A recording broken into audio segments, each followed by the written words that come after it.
Hey guys, let's do a quick walkthrough of some of the virtual classroom functionality on eProf. So this is a class that I just created, and at any time you can come into the virtual classroom to prep your lecture. So that's what I'm going to do. So the first thing I'm going to do is upload a YouTube video. So if you click on the magnifying glass here and you scroll down the YouTube videos, right away you can search all of YouTube. So let's say I'm a Spanish teacher and I want to show a Spanish video. So I just search Spanish and I click on the video, and immediately that adds that video to my playlist. So as an eProf, you see on the bottom left here, the playlist is your best friend. This is basically where you queue up all of your different media and videos and content that you want to use in your class. So you'll see here I have a few things uploaded. I have a PDF of a slideshow, a whiteboard, and a video. So there's that video I just brought in, Spanish lessons. And so here you can just pause it, you can change the volume, and whenever you want to get rid of that video, you just click on the X and it's gone. So that's nice and easy. Let's say I wanted to bring in my PDF. There it is, and you can just click to the right to scroll through and click to the left to scroll back. And again, just click on the X. So if you wanted to upload, say, your own PDF or something like that, you just go to this folder with the plus here, this tab, click on Browse, select your file, and it will upload, and you'll be good to go. So if we keep going along to the right, you'll see the Participants tab right here. So you'll see that there's myself, Evan Lewis, and we have Trevor and Jeff who are hoping to get into the class. So if we want to let them into the class and have them go on air, which essentially means we'll be able to see and hear them, you just click on air, and there's Trevor onto the screen. So let's say I wanted to mute Trevor. I just click on the little mute, and that toggles so I can hear his volume, and I'll just X him out for now.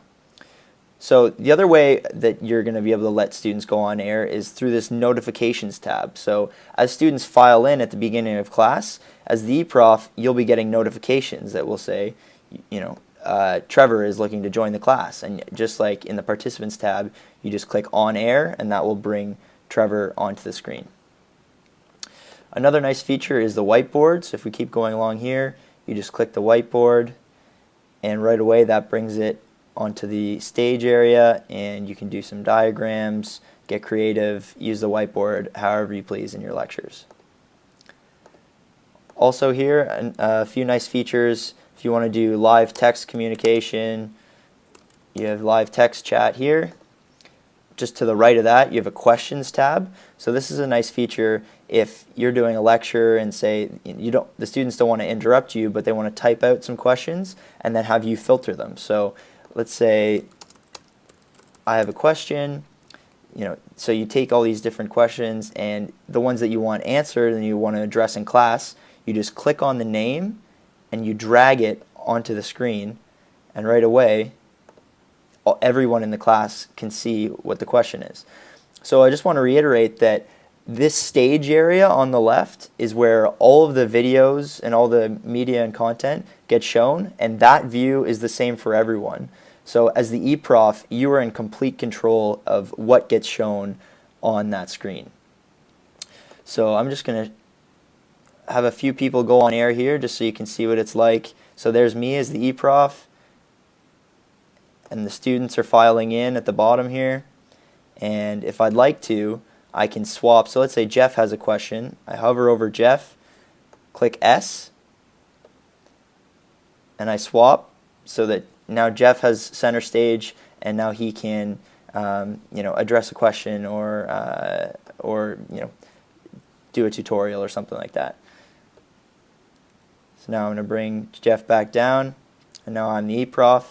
Another nice little feature here too, if you want to sit back and have a bigger view of the classroom, you click on the full screen button right here, and that brings the classroom up in full screen. Kind of a nice little feature that if you got a nice big computer, it's a pretty cool view. Last thing I'm going to show you is screen sharing. So you'll see in the top right here, there's two little monitors. I'm going to click on the monitors, and that brings up screen sharing in this box. So essentially, I'm going to go ahead, click play. Now this may seem a little scary. I know it says initiating screen sharing and you'll get these different messages, but essentially don't be scared.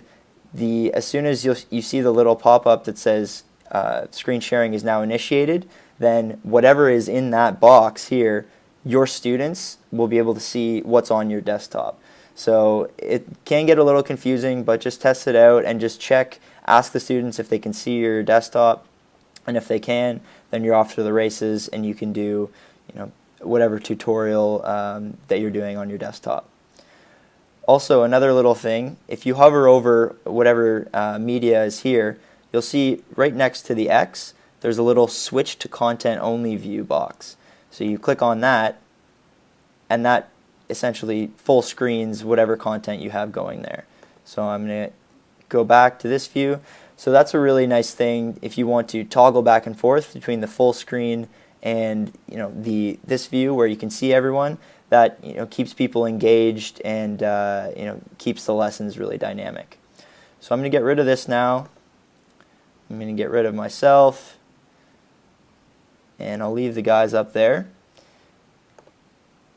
So yeah, just remember, use the playlist. It's your best friend. This is where you can queue up your lectures. And if you have any other questions, just get in touch with us, and we'll be happy to help out. Cheers.